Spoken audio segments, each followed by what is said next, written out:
রাষ্ট্রপতির ভাষণ দেওয়ার কোনো অধিকার নাই। স্বৈরাচারের দোসর বিএনপি কেন যে তাকে দিয়ে সব ভাষণ দেওয়াচ্ছে এটা আমাদের কাছে পরিষ্কার নয়।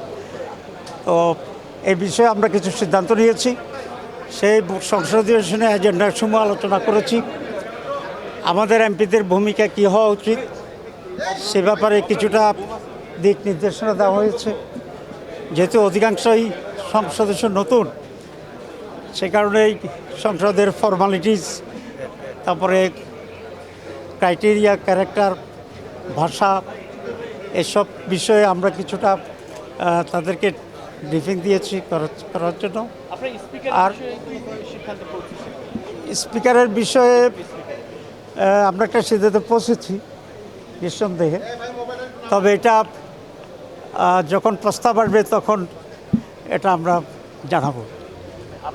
রাষ্ট্রপতির ভাষণ নিয়ে সে অবস্থানটা তো তখনই বলবো, কিন্তু একটা সিদ্ধান্ত আমাদের হয়েছে। আজকে সেটা আমরা বলছি না, এই কথাই তো বলবো পরে।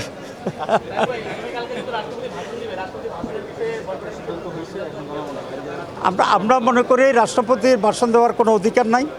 স্বৈরাচারের দোসর বিএনপি কেন যে তাকে দিয়ে সব ভাষণ দেওয়াচ্ছে এটা আমাদের কাছে পরিষ্কার নয়।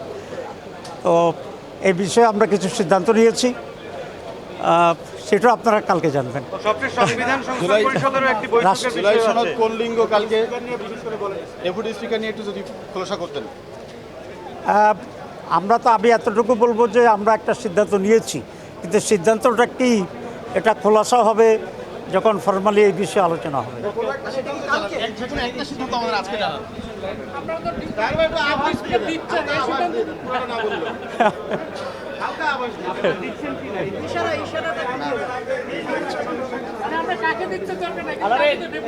আচ্ছা,